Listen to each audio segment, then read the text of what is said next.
Salam, nama saya Sean William Abraham dengan NIM 442505553 dari kelas 442A06. Di dalam video ini, saya mau sharing pendapat saya tentang Trinitas. Gimana saya memahaminya dan juga menurut saya perlu atau enggak sih menjelaskan ke Trinitas ke orang yang enggak seiman ataupun seagama. Nah, kalau menurut saya topik ini cukup menarik. Tapi juga jujur ya agak rumit.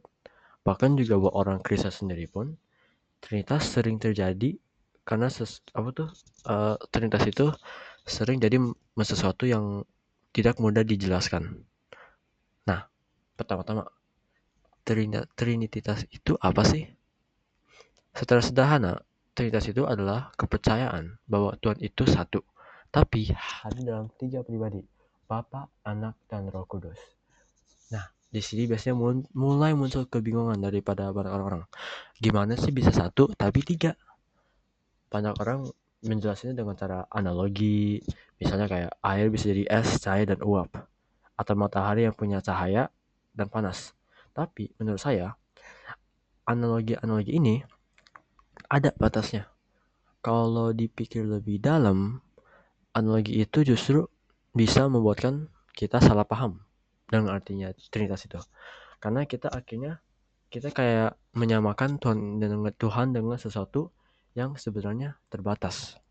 Jadi, menurut saya secara pribadi, Trinitas itu bukan sesuatu yang bisa dijelaskan sepenuhnya dengan logika manusia, namun lebih ke arah misteri iman.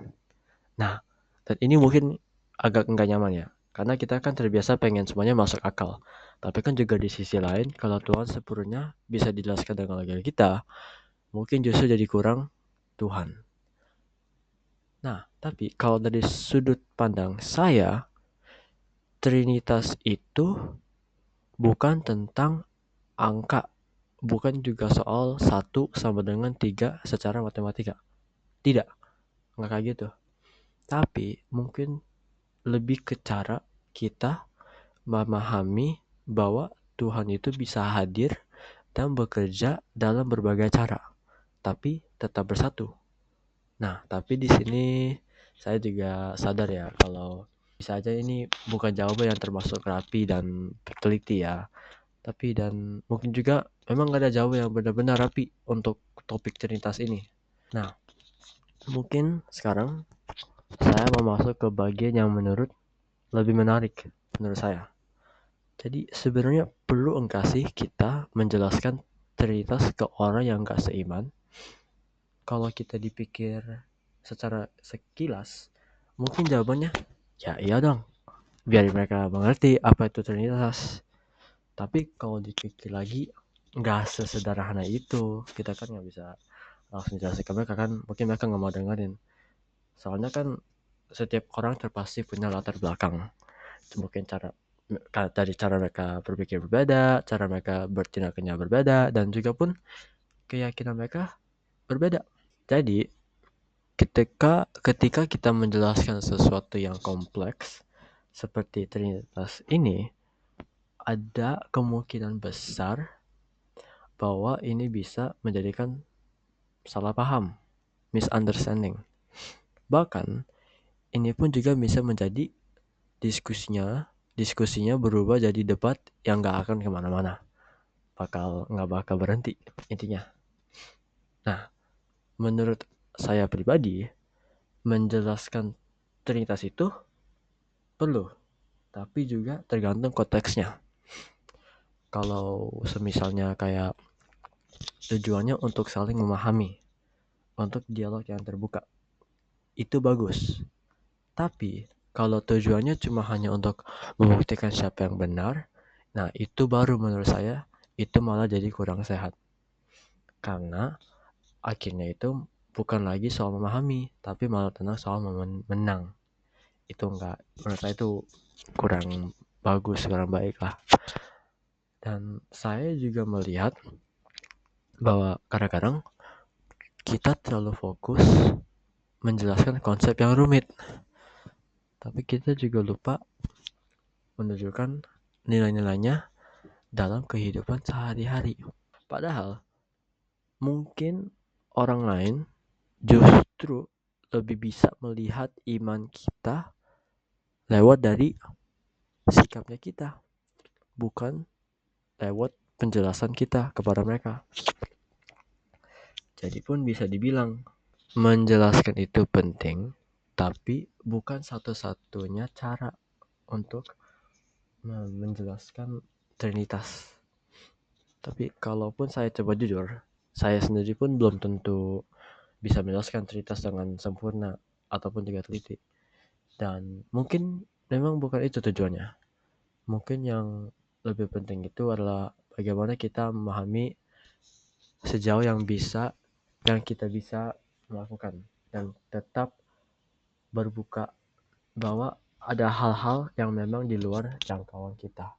Jadi, kalau saya simpulkan, Trinitas adalah konsep yang sangat penting dalam kekristenan.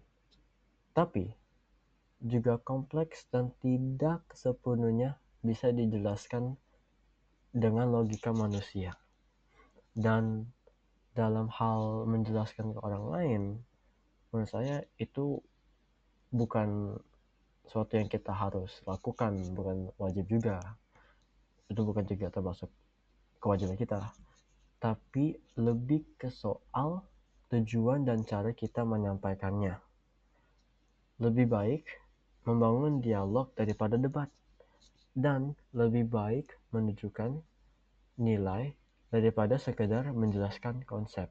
Kalau dipikir lagi, mungkin pertanyaan yang lebih penting bukan cuma apa itu Trinitas, tapi juga kenapa konsep ini ada dan tetap dipertahankan sampai sekarang. Nah, Trinitas itu bukan sekedar konsep abstrak, tapi cara orang Kristen mencoba memahami pengalaman mereka tentang Tuhan-Tuhan yang terasa dekat, tapi juga tetap tidak sepenuhnya bisa dipahami. Nah, di situ saya mulai melihat bahwa Trinitas itu bukan hanya soal penjelasan, tapi juga termasuk soal relasi antara manusia dengan Tuhan, dan bahkan bisa dibilang relasi di dalam diri Tuhan itu sendiri. Tapi ya di titik ini saya juga mulai mempertanyakan sesuatu. Apakah mungkin kita kadang-kadang ya terlalu fokus mempertahankan konsep ini sampai lupa untuk benar-benar memahami maknanya. Sering terjadi sih. Karena ya jujur aja ya, seseorang bisa saja hafal penjelasan Trinitas dengan sangat baik, tapi belum tentu hidupnya mencerminkan nilai yang sama. Jadi di sini saya melihat ada semacam tantangan dalam topik ini. Bagaimana kita enggak cuma mengerti secara teori, tetapi juga menghidupinya.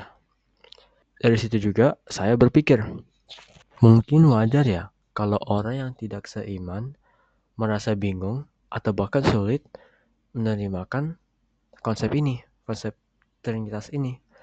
Dan menurut saya itu bukan sesuatu yang harus dilawan ataupun dipatahkan. Karena ya kalau kita balik posisinya, kita juga mungkin akan mengalami hal yang sama kalau dihadapkan dengan konsep dari kepercayaan lain. Karena jadi mungkin pendekatan yang lebih bijak adalah bukan langsung menjelaskan dengan tujuan supaya orang lain setuju, tapi lebih ke membuka ruang untuk saling memahami. Dan di situ menurut saya penting banget untuk punya sikap rendah hati, bahwa kita juga tidak punya semua jawaban, dan itu nggak apa-apa.